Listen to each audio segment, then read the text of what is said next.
भारतीय कला और सभ्यता के साथ ही संस्कृति की झलक दिखाने के लिए बालाघाट नगर में स्वदेशी मेले का आयोजन किया जा रहा है। 10 दिवसीय इस मेले में उन कलाकारों की कला का प्रदर्शन होगा जिसे देखने और खरीदने के लिए उत्सुकता बनी रहती है। साथ ही खेल प्रतिभाओं को निखारने, स्कूली छात्रों को प्रोत्साहित करने का कार्य भी किया जाएगा। उत्कृष्ट विद्यालय मैदान में 1 दिसंबर से 10 दिसंबर के बीच मेले का आयोजन होगा, जिसके लिए संपर्क कार्यालय का शुभारंभ 8 नवंबर को किया गया। एक तरह से स्वदेशी मेला आयोजन जिले के लिए नई और अभिनव पहल है, जिसमें स्वदेशी वस्तु, हथकरघा और हैंडीक्राफ्ट सामानों की बिक्री को बढ़ावा मिलेगा, जिससे लोकल फॉर वोकल की परिकल्पना साकार हो पाएगी और हस्तनिर्मित वस्तुओं को मेले के माध्यम से उचित मंच मिल पाएगा। उत्कृष्ट विद्यालय के मैदान के सामने कार्यालय का शुभारंभ किए जाने के मौके पर स्वदेशी मेले की संयोजिका मौसम बिसेन, नगर पालिका अध्यक्ष भारती ठाकुर, पूर्व नगर पालिका अध्यक्ष रमेश रंगलानी, भाजपा नेत्री लता एलकर, अर्चना गुप्ता, अभय सेठिया, मुस्कान चौरसिया सहित अन्य की उपस्थिति रही। विधिवत पूजन अर्चन कर कार्यालय का शुभारंभ किया गया, जिसमें भारत माता की प्रतिमा पर माल्यार्पण हुआ। जानकारी में बताया गया कि दिसंबर माह में एक तरह से स्वदेशी और धार्मिक रीतियों का संगम होगा, जिसमें अखिल भारतीय विश्व गायत्री परिवार द्वारा विराट गायत्री महायज्ञ का आयोजन किया जा रहा है।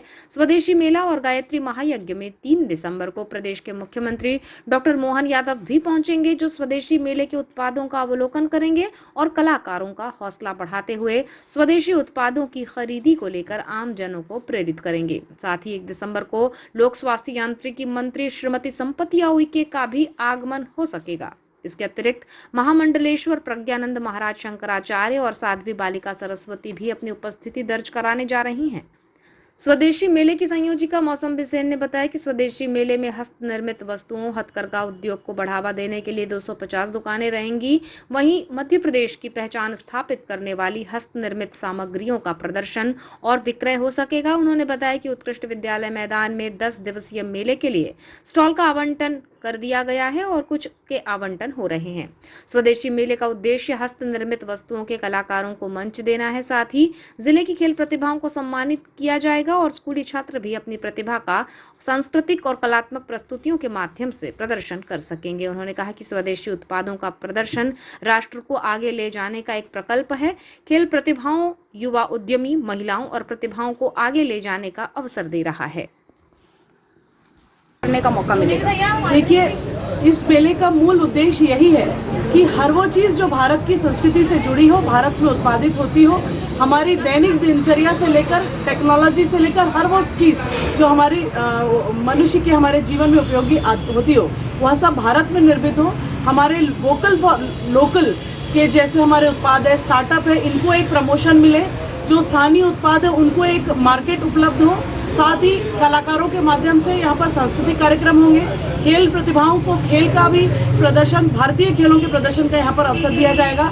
तो मैं कह सकती हूँ कि यह एक संपूर्ण समावेशी, एक भारतीय संस्कृति और हमारी कला संस्कृति से प्रेरित यह मेला है, जिसमें बड़ी संख्या में जिले से सभी लोगों के आने की संभावना है। और मुझे बताते हुए खुशी है कि पहली बार हमारे अपने बालाघाट में स्वदेशी मेले का आयोजन किया जा रहा है। इस मेले के माध्यम से हम सब इसी दिशा में आगे बढ़ना चाहते हैं कि हम सब आएँ, भारतीय उत्पाद को बढ़ावा दें और हमारे भारत में उत्पादित उस वस्तुओं का इस्तेमाल करके भारत को मजबूत बनाएं। और माननीय प्रधानमंत्री नरेंद्र मोदी जी का संकल्प आत्मनिर्भर भारत, स्वावलंबी भारत को हम पूरा करें। जी, आपने माननीय मुख्यमंत्री जी को भी आमंत्रण दिया है इस मेले के लिए, तो उनसे कैसा प्रतिसाद मिला? 3 तारीख को माननीय मुख्यमंत्री जी ने सहमति दी है। क्योंकि मैं समझती हूँ आने वाला समय बालाघाट के लिए बहुत ही ऐतिहासिक है, जहाँ एक और अखिल भारतीय विश्व गायत्री परिवार द्वारा 251 कुंडीय राष्ट्रीय महायज्ञ का आयोजन 30 नवंबर से 4 दिसंबर है। साथ ही 1 दिसंबर से 10 दिसंबर तक स्वदेशी मेले का है और आने वाली 10 तारीख को स्वदेशी के जनक दंतोपंत ठेंगड़े जी की जयंती भी है, जिसमें वर्चुअल रूप से परम पूज्य चिन्मय पांड्या जी का उद्बोधन भी पूरे देशवासियों को मिलने वाला है। बालाघाट में भी उसका आयोजन किया जाएगा और जिसके निमित्त माननीय मुख्यमंत्री डॉक्टर मोहन यादव जी ने 3 दिसंबर को दोनों कार्यक्रम में अपनी उपस्थिति दर्ज करने की हमें सहमति दी है। साथ ही 1 तारीख को हमारी पीएचई मंत्री संपतिया उइके जी का यहाँ पर आगमन होगा। 6 दिसंबर शौर्य दिवस के उपलक्ष्य पे संत समागम, जिसमें महामंडलेश्वर हमारे प्रज्ञानंद जी महाराज शंकराचार्य जी की उपस्थिति होगी, बालिका सरस्वती जी की उपस्थिति 6 दिसंबर को इस मेले में होगी और ऐसे अनेक आयोजन होने वाले हैं। रसराज जी, बाबा मोहर जी भी हमारे मेले में सभी आने वाले। मैं सभी से कहना चाहती हूँ कि हम जिस भी रूप में जैसे भी इस मेले में सहभागी बन सकते हैं, ये राष्ट्र को आगे ले जाने का एक प्रकल्प है जिसके माध्यम से हम अपने युवा उद्यमियों को, महिलाओं को, हर प्रतिभागियों को, खेल प्रतिभाओं को एक अवसर देने का काम कर रहे हैं। आइए हम सब मिलकर इस मेले में सहभागी बने और इसे एक ऐतिहासिक आयोजन बनाने में अपनी भूमिका दर्ज करें।